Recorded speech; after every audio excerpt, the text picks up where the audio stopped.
नमस्कार विद्यार्थी मित्रांनो, आर्विडे अकॅडमी या आपल्या आवडत्या यूट्यूब चॅनलमध्ये सर्वांचे स्वागत आहे. बघा विद्यार्थी मित्रांनो, आजच्या व्हिडिओमध्ये आपण या ठिकाणी मुंबई उच्च न्यायालय भरती शिपाई आणि हमाल या पदासाठी बघा लागणारे आपण अतिसंभाव्य काही प्रश्न पाहणार आहोत. विद्यार्थी मित्रांनो, बघा हे सर्व प्रश्न पहा, येणाऱ्या परीक्षेसाठी हे प्रश्न खूप महत्त्वाचे असणार आहेत. त्यामुळे हा व्हिडिओ सर्वांनी प्रामाणिकपणे शेवटपर्यंत पाहायचा आहे. व्हिडिओ आवडल्यास व्हिडिओला एक लाईक करायचा आहे आणि चॅनलवर नवीन असल्यास चॅनलला सबस्क्राईब करायचं आहे, कारण तुम्हाला अशी महत्त्वपूर्ण व्हिडिओज नक्कीच बघावयास मिळतील. बघा या ठिकाणी प्रश्न क्रमांक पहिला पहा, काय विचारलाय, धुळे हा जिल्हा कोणत्या प्रशासकीय विभागामध्ये येणारा तो जिल्हा आहे. बघा याचं योग्य उत्तर काय असेल, धुळे हा जिल्हा बघा नाशिक या प्रशासकीय विभागामध्ये येणारा तो एक महत्त्वपूर्ण जिल्हा आहे. प्रश्न क्रमांक दुसरा पहा, काय विचारलाय, कोकण या प्रादेशिक विभागामध्ये एकूण किती जिल्ह्यांचा समावेश होतो. कोकण बघा या प्रादेशिक विभागामध्ये बघा एकूण 7 जिल्ह्यांचा समावेश होतो. म्हणजेच या ठिकाणी ऑप्शन क्रमांक 2 आपले योग्य उत्तर आहे. विषय क्रमांक पुढचा बघा, गरमसूर डोंगर विचारले, खालीलपैकी कोणत्या जिल्ह्यामधले डोंगर आहेत. बघा याचं योग्य उत्तर काय असेल, गरमसूर डोंगर नागपूर या जिल्ह्यामधले डोंगर आहेत. म्हणजेच या ठिकाणी ऑप्शन क्रमांक 4 आपले योग्य उत्तर आहे. विषय क्रमांक चौथा पहा, काय विचारला, खंडाळा सह्याद्री पर्वत या ठिकाणी कोणती नदी उगम पावते.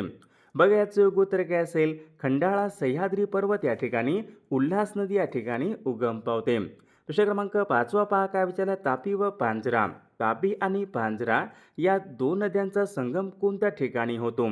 बघा याचं योग्य उत्तर काय असेल, तापी आणि पांझरा बघा यांचा संगम मुदावड जे की धुळे जिल्ह्यामध्ये आहे. मुदावड या ठिकाणी बघा या दोन नद्यांचा संगम हा होत असतो. प्रश्न क्रमांक 6वा, डिंबे हे धरण कोणत्या नदीवरचं धरण आहे. डिंबे हे धरण कुठं आहे, घोड नदीवरचं बघा धरण आहे. बघा या ठिकाणी ऑप्शन क्रमांक 3 आपले योग्य उत्तर आहे. प्रश्न क्रमांक 7वा, माणिकडोह या धरणाच्या जलाशयाचं नाव काय असेल. बघा सर्वांनी सांगायचं, माणिकडोह या धरणाच्या जलाशयाचं नाव शहाजी सागर जलाशय असे आहे. म्हणजे ऑप्शन क्रमांक 4 आपले योग्य उत्तर आहे. विषय क्रमांक पुढचा, महाराष्ट्रामधला सर्वात मोठा अणुविद्युत प्रकल्प यांची क्षमता किती मेगावॅट आहे. महाराष्ट्र राज्यामधला सर्वात मोठा अणुविद्युत प्रकल्प कोणता आहे, तारापूर आहे. यांची क्षमता किती आहे, 1400 मेगावॅट आहे. म्हणजेच ऑप्शन क्रमांक 3 आपले योग्य उत्तर आहे. विषय क्रमांक पुढचा, मौदा काय आहे, औष्णिक विद्युत निर्मिती प्रकल्प कोणत्या जिल्ह्यामध्ये आहे. योग्य उत्तर काय पाहिजे, मौदा हा औष्णिक विद्युत निर्मिती प्रकल्प नागपूर जिल्ह्यामध्ये आहे. विषय क्रमांक 10वा पहा, महाराष्ट्र वन्यजीव संरक्षण अधिनियम हा कायदा कोणत्या वर्षीचा कायदा आहे. बघा बऱ्याचदा परीक्षेमध्ये प्रश्न असतो, महाराष्ट्र वन्यजीव संरक्षण अधिनियम बघा हा कायदा सन 1972 या वर्षीचा या ठिकाणी कायदा आहे. विद्यार्थी मित्रांनो, बघा आपल्याकडे मुंबई उच्च न्यायालय भरती शिपाई हमाल लिपिक चालक बघा सर्वांसाठी बघा असेच महत्त्वपूर्ण 6000 बघा प्रश्नाचं महत्त्वपूर्ण PDF आहे. बघा त्या PDF मध्ये आपण या ठिकाणी सर्व विषयांचे महत्त्वपूर्ण प्रश्न टाकलेले आहेत. बघा आता परीक्षेला कमी वेळ आहे. ज्यांना कोणा बघा हे सर्व महत्त्वपूर्ण प्रश्नांचे PDF पाहिजे असतील तर 9922 64 81 29 या मोबाईल क्रमांकावर फक्त 199 फोनपे किंवा गुगल पे करायचं आहे आणि व्हॉट्सअपला हाय करायचं आहे. तुम्हाला 1 मिनिटाच्या आत बघा हे सर्व PDF व्हॉट्सअपवर पाठवले जातील. बघा याचा फायदा नक्कीच सर्वांना होणार आहे. विषय क्रमांक पुढचा पहा, मायनी हे पक्षी अभयारण्य कोणत्या जिल्ह्यामध्ये आहे. बघा सर्वांनी सांगायचं आहे, मायनी हे पक्षी अभयारण्य सातारा जिल्ह्यामध्ये आहे. विषय क्रमांक पुढचा बघा, खडक हे खालीलपैकी कशाचे मिश्रण असतात. खडक हे काय असतात. बघा खडक हे खनिजांचे मिश्रण असतात. ऑप्शन क्रमांक 2 आपले योग्य उत्तर आहे. विषय क्रमांक पुढचा, विचार प्रक्रिया व कल्पना विस्तार. बघा विचार प्रक्रिया आणि कल्पना विस्तार कोणत्या व्यवसायामध्ये असेल. प्राथमिकमध्ये कोण शेती असतो, द्वितीयमध्ये तृतीयमध्ये बघा विचार प्रक्रिया आणि कल्पना विस्तार हे प्रामुख्याने चतुर्थ व्यवसायामध्ये असतात. ऑप्शन क्रमांक 4 आपले योग्य उत्तर आहे. स्तरित म्हणजेच गाळाचे खडक. स्तरित म्हणजे काय, गाळाचे खडक यांचा कालखंड कोणता आहे, गोंडावना कालखंड आहे. पहा ऑप्शन क्रमांक 4 आपले योग्य उत्तर आहे. विषय क्रमांक पुढचा, महाराष्ट्र राज्य औद्योगिक व गुंतवणूक महामंडळ म्हणजेच काय, सिकॉमची स्थापना खालीलपैकी कोणत्या वर्षी झालेली आहे.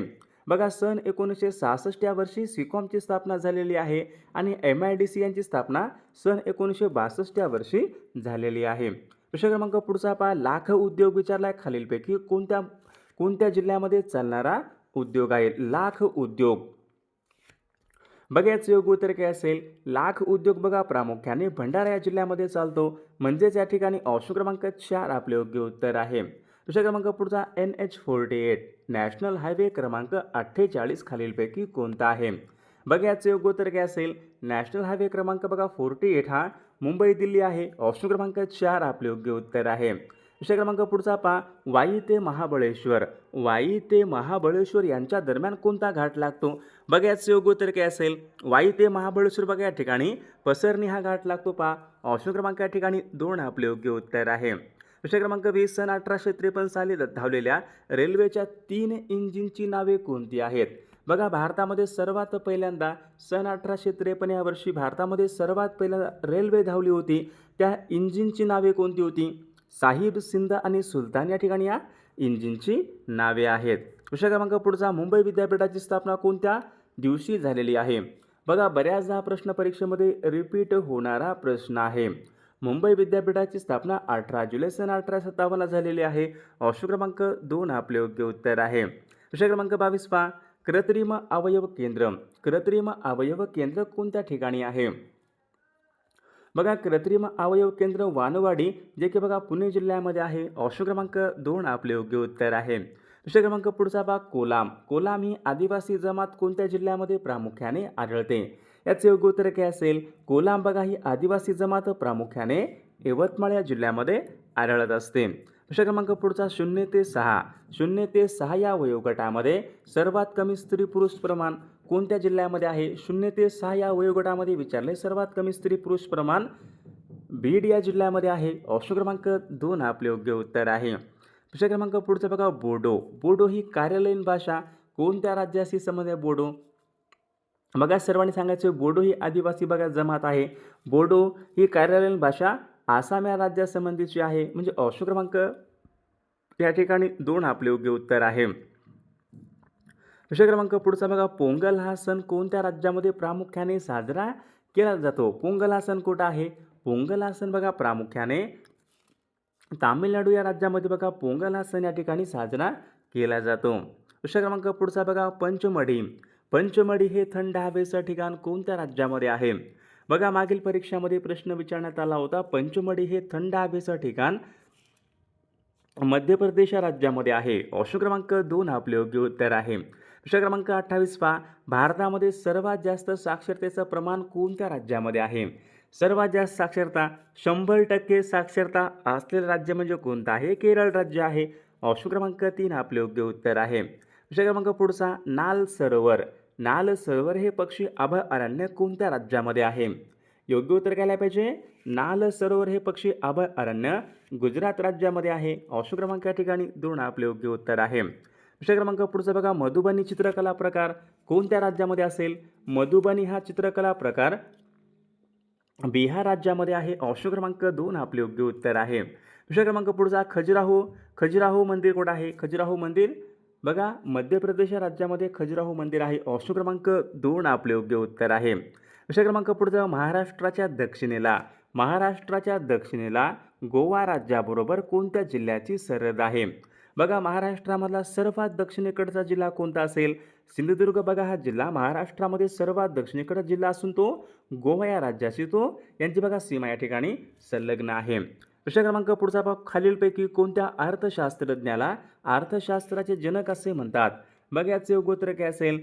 ॲडम स्मिथ, ॲडम स्मिथ या अर्थशास्त्रज्ञाला अर्थशास्त्राचे जनक असे म्हणतात. ऑप्शन क्रमांक 2 आपले योग्य उत्तर आहे. विषय क्रमांक पुढचा पहा, विशिष्ट ओळख क्रमांक म्हणजे आधार क्रमांक, आधार क्रमांक हा किती अंकी असतो? बघा सर्वांनी सांगायचे, आधार क्रमांक या ठिकाणी 12 अंकी असतो. ऑप्शन क्रमांक 2 आपले योग्य उत्तर आहे. आमदाराचे विशेष अधिकार, आमदाराचे विशेष अधिकार भारतीय राज्यघटनेमध्ये कोणत्या कलमामध्ये नमूद आहेत? आमदाराचे विशेष अधिकार पहा कलम 194 मध्ये या ठिकाणी नमूद आहेत. विषय क्रमांक पुढचा, भारताच्या तिजोरीमध्ये सर्वाधिक कर भरते कोणतं राज्य? सर्वाधिक कर भरणारं राज्य कोणतं असेल? महाराष्ट्र राज्य आहे. पहा ऑप्शन क्रमांक या ठिकाणी 2 आपले योग्य उत्तर आहे. विषय क्रमांक पुढचा, केंद्रीय अर्थसंकल्प बघा केंद्रीय भारतीय संविधानाच्या कोणत्या कलमाच्या अंतर्गत केंद्रीय अर्थसंकल्प हा संसदेमध्ये सादर केला जातो? बघा PYQ प्रश्न आहे, महत्त्वपूर्ण प्रश्न आहे. केंद्रीय अर्थसंकल्प पहा, कलम 112 नुसार या ठिकाणी संसदेमध्ये या ठिकाणी तो सादर केला जातो. प्रश्न क्रमांक पुढचा बघा, स्वयंचलित वाहनामधून कोणता विषारी वायू बाहेर पडतो? योग्य उत्तर काय पाहिजे?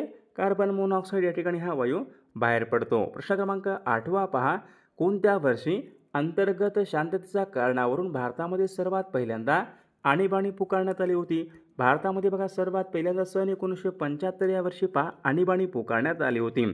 प्रश्न क्रमांक 9, ओणम हा सण कोणत्या राज्यामध्ये साजरा केला जातो? ओणम हा सण बघा प्रामुख्याने केरळ या राज्यामध्ये साजरा केला जातो. प्रश्न क्रमांक 10 पहा, राजा केळकर हे वस्तुसंग्रहालय कोणत्या ठिकाणी आहे? योग्य उत्तर काय असेल? पुणे बघा या ठिकाणी राजा केळकर या ठिकाणी वस्तुसंग्रहालय आहे. वाघांसाठी राखीव असलेलं बघा इंद्रावती हे अभयारण्य कोणत्या राज्यामध्ये आहे? बघा याचं योग्य उत्तर काय असेल? वाघांसाठी राखीव असलेलं इंद्रावती हे अभयारण्य छत्तीसगड या राज्यामध्ये आहे. ऑप्शन क्रमांक 1 आपले योग्य उत्तर आहे. विषय क्रमांक पुढचा, सेवा क्षेत्र म्हणजे अर्थव्यवस्थेचं कोणतं क्षेत्र होय? सेवा क्षेत्र म्हणजे पहा अर्थव्यवस्थेच्या ठिकाणी तृतीय क्षेत्र आहे. ऑप्शन क्रमांक 3 आपले योग्य उत्तर आहे. विषय क्रमांक या ठिकाणी पुढचा पहा, जगामधलं सर्वात मोठं बेट कोणतं असेल? जगामधलं सर्वात मोठे बेट कोणतं आहे? ग्रीनलँड हे जगामधलं बघा सर्वात मोठं बेट आहे. विषय क्रमांक पुढचा पहा, उत्तर गोलार्धामधला सर्वात मोठा दिवस कोणता आहे? सर्वांनी सांगायचं आहे. बघा उत्तर गोलार्धामध्ये बघा 21 जून या ठिकाणी सर्वात मोठा दिवस आहे. विषय क्रमांक पुढचा, महाराष्ट्र पठार हे खालीलपैकी कोणत्या खडकापासून बनलेलं आहे? महाराष्ट्र बघा पठार प्रामुख्याने बेसॉल्ट या अग्निजन्य खडकापासून बनलेलं आहे. विषय क्रमांक पुढचा, द थर्ड पिलर या पुस्तकाचे लेखक कोण आहेत? बघा सर्वांनी सांगायचे द थर्ड पिलर बघा हे पुस्तक रघुराम राजन बघा यांचं या ठिकाणी हे पुस्तक आहे द थर्ड पिलर. ऑप्शन क्रमांक 2 आपले योग्य उत्तर आहे. विषय क्रमांक पुढचा पहा, ग्राम प्राथमिक शिक्षण मंडळाची स्थापना कोणी केली? ग्राम प्राथमिक शिक्षण मंडळाची स्थापना कोणी केली? महत्त्वपूर्ण प्रश्न आहे पहा. महर्षी कर्वे यांनी ग्राम प्राथमिक शिक्षण मंडळ बघा त्यांनी स्थापना केलेली आहे. ऑप्शन क्रमांक या ठिकाणी 3 आपले योग्य उत्तर आहे. विषय क्रमांक पुढचा, दुष्काळाच्या प्रश्नावरील खतफोडीच्या बंडाशी खालीलपैकी कोण संबंधित होते? खतफोडीच्या बंडाशी कोण संबंधित होते? तर या ठिकाणी बघा महात्मा ज्योतिबा फुले हे खतफोडीच्या बंडाशी संबंधित होते. ऑप्शन क्रमांक या ठिकाणी 1 आपले योग्य उत्तर आहे. विषय क्रमांक पुढचा, हवेमार्फत कोणता रोग या ठिकाणी हवेमार्फत पसरणार रोग आहे? सर्वांनी सांगायचं आहे हवेमार्फत पसरणार रोग कोणता असेल? गोवर. ऑप्शन क्रमांक या ठिकाणी 2 आपले योग्य उत्तर आहे. विषय क्रमांक पुढचा पाहूयात, महाराष्ट्रामध्ये खालीलपैकी कोणत्या भागामध्ये सर्वात जास्त वन्यजीव अभयारण्य आहेत? सर्वात जास्त वन्यजीव अभयारण्य विदर्भामध्ये आहेत. ऑप्शन क्रमांक 3 आपले योग्य उत्तर आहे. खारफुटी वनांचं सर्वात जास्त क्षेत्र कोणत्या राज्यामध्ये असेल? सर्वात जास्त खारफुटी वनाचे क्षेत्र हे केरळ या राज्यामध्ये आहे. ऑप्शन क्रमांक 2 आपले योग्य उत्तर आहे. विषय क्रमांक पुढचा, गुसाडी हे लोकनृत्य कोणत्या राज्याचं आहे? गुसाडी हे लोकनृत्य तेलंगणा या राज्याचे या ठिकाणी लोकनृत्य आहे. विषय क्रमांक पुढचा, पोक्सो हा कायदा खालीलपैकी कशा संबंधीचा कायदा आहे? पोक्सो हा कायदा लैंगिक गुन्ह्यापासून मुलांचे संरक्षण करणे यांच्या संबंधीचा या ठिकाणी हा कायदा आहे. विषय क्रमांक पुढचा, भारत आणि पाकिस्तान यांच्यामध्ये कोणती सीमारेषा आहे? भारत पाकिस्तान रॅडक्लिफ सीमारेषा आहे बघा. ऑप्शन क्रमांक 3 आपले योग्य उत्तर आहे. विषय क्रमांक पुढचा, पिरॅमिडचा देश खालीलपैकी कोणत्या देशाला म्हणतात? पिरॅमिडचा देश इजिप्त बघा या देशाला पिरॅमिडचा देश असे या ठिकाणी म्हटले जाते. व्हाईट हाऊस बघा कोणत्या ठिकाणी आहे? सर्वांनी सांगायचे व्हाईट हाऊस हे कोणत्या शहरामध्ये आहे? वॉशिंग्टन या शहरामध्ये व्हाईट हाऊस आहे. विषय क्रमांक पुढचा, सूर्याचे प्रकाश किरण पृथ्वीवर पोहोचायला किती मिनिटे वेळ लागतो? सूर्याचे प्रकाश किरण पृथ्वीवर पोहोचायला 8 मिनिटे 20 सेकंद या ठिकाणी वेळ लागतो. विषय क्रमांक पुढचा, गंगा नदीचं उगमस्थान खालीलपैकी कोणतं आहे? गंगा नदीचे उगमस्थान खालीलपैकी कोणतं आहे? तर विद्यार्थी मित्रांनो, या प्रश्नाचं उत्तर बघा सर्वांनी कॉमेंट करून सांगायचं आहे. सर्वांनी व्हिडिओला एक लाईक करायचं आहे आणि चॅनलला बघा सबस्क्राईब करायचं आहे, कारण तुम्हाला अशी महत्त्वपूर्ण व्हिडिओज नक्कीच बघावयास मिळतील. आणि विद्यार्थी मित्रांनो पहा, आपल्याकडे मुंबई उच्च न्यायालय शिपाई आणि हमाल या बघा पदासाठी लागणारे महत्त्वपूर्ण असे 6,000 बघा प्रश्नाचं महत्त्वपूर्ण PDF आहे. त्या PDF मध्ये आपण बघा महत्त्वपूर्ण प्रश्न टाकलेले आहेत. बघा आता परीक्षेला कमी वेळ आहे. ज्यांना कोणाला बघा PDF पाहिजे असेल तर 99 22 64 81 29 या मोबाईल क्रमांकावर फक्त 199 फोनपे किंवा गुगल पे करायचं आहे आणि व्हॉट्सअपला हाय करायचं आहे. बघा तुम्हाला सर्व PDF एका मिनिटाच्या आत व्हॉट्सअपवर पाठवले जातील. याचा फायदा नक्कीच सर्वांना होणार आहे.